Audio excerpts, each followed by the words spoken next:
So here now we are starting with the revision of the expenditure method for calculating the national income. Before this we have read about the income method, value added method. Here now we are starting the expenditure method. So for the expenditure method means कि जो हम national income calculate करते हैं वो एक तरीका ये भी है, ऐसे भी कैलकुलेट कर सकते हैं कि देश में लोग कितना पैसा खर्च करते हैं। खाली लोग ही नहीं, सरकार कितनी नई चीजें बनती है, इन्वेस्टमेंट होता है, हाउस होल्ड कितना पैसा खर्च करते हैं। जितना भी पैसा खर्च हो रहा है हमारे कंजम्पशन पर, इन्वेस्टमेंट पर, लॉ एंड ऑर्डर पर, जितना भी पैसा खर्च हो रहा है वो किसके इक्विवेलेंट होगा? जितना हम पैसा कमाते हैं, क्योंकि हम जो कमाते हैं उसी के अनुसार तो हम खर्च करते हैं।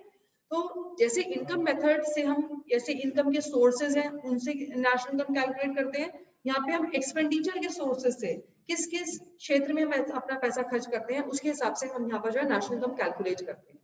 तो इस नेशनल इनकम के जो फॉर्मूला है वो calculating national income is an expenditure method. First is private final consumption expenditure.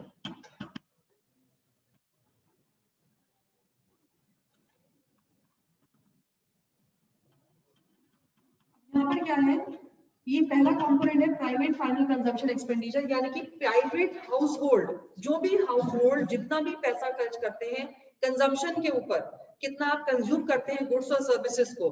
खाली कंजम्पशन का मतलब सिर्फ गुड्स का खाना ही नहीं है, गुड्स को यूज करना ही नहीं है। Any services you are using, any appliances you are using, mobiles you are using, any of the goods you are using for the satisfaction of your wants is known as consumption.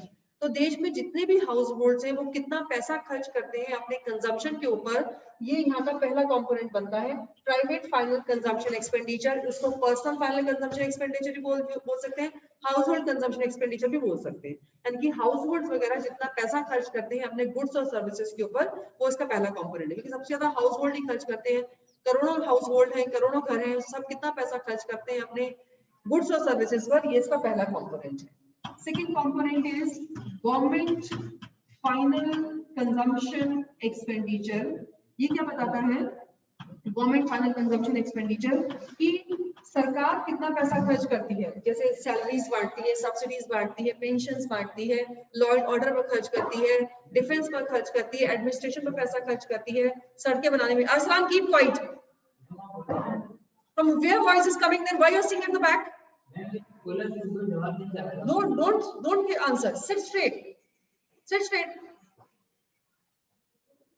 So government final consumption expenditure, जो सरकार पैसा खर्च कर रही है सड़कें बनाने पर, पुल बनाने पर, law and order, defence, for everything whatever the government is spending is a second component of the expenditure method, government final consumption expenditure.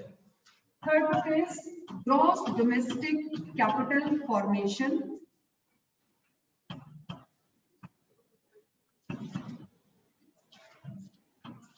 This gross domestic capital formation means कि कितना कैपिटल फॉर्म हुआ है अपने देश के अंदर, domestic मतलब अपनी बाउंड्री के अंदर जितना भी हमने इन्वेस्टमेंट किया है।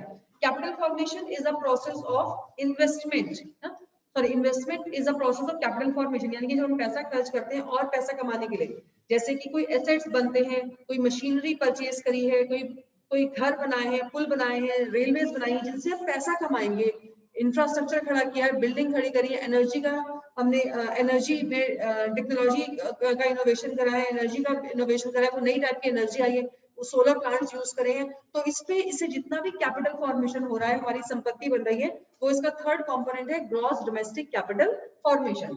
इस ग्रॉस डोमेस्टिक कैपिटल फॉर्मेशन के दो कंपोनेंट हैं, that is gross domestic fixed capital formation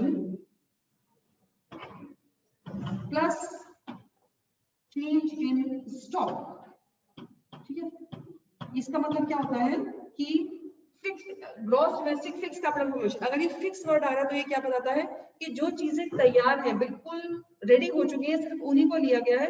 जो चीजें अंडर कंस्ट्रक्शन, मान लीजिए कोई फ्लाईओवर बन रहा है लेकिन अभी वो जब हम इसका इवैल्यूएशन कर रहे हैं नेशनल इनकम का, तब तक वो कंप्लीट नहीं हुआ है, तो उसको नहीं लिया है, तो उसको लीव आउट कर दिया। लेकिन ऐसा नहीं है, उन चीजों को लीव आउट नहीं करना है जो अंडर कंस्ट्रक्शन है, उनको भी ऐड करना है by the name change in stock, that is closing stock minus opening stock. वहां पर साल की शुरुआत में कितना स्टॉक था, साल के अंत में कितना स्टॉक है, माइनस साल की शुरुआत में कितना अंत, पूरे साल में उसमें कितना ऐड हुआ है, उसे आता है चेंज इन स्टॉक।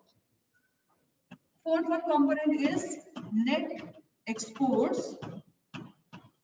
ये होता है एक्सपोर्ट माइनस इंपोर्ट, यानी कि विदेशी वाली चीजों की कितनी डिमांड करते हैं माइनस हम फॉरेनर्स के कितने गुड्स डिमांड करते हैं।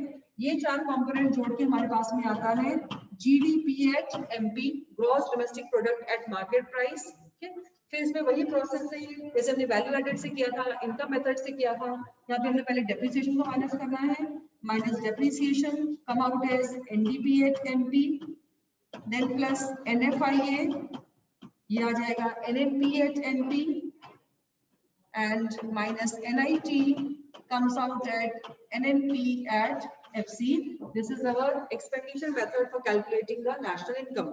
आपको यहाँ पर बीच में रुकना है, NDP DMP निकालना है, NNP DMP निकालना है, हम इनका कैलकुलेट करेंगे जैसे आपको पहले समझाया गया था इनकम मेथड में।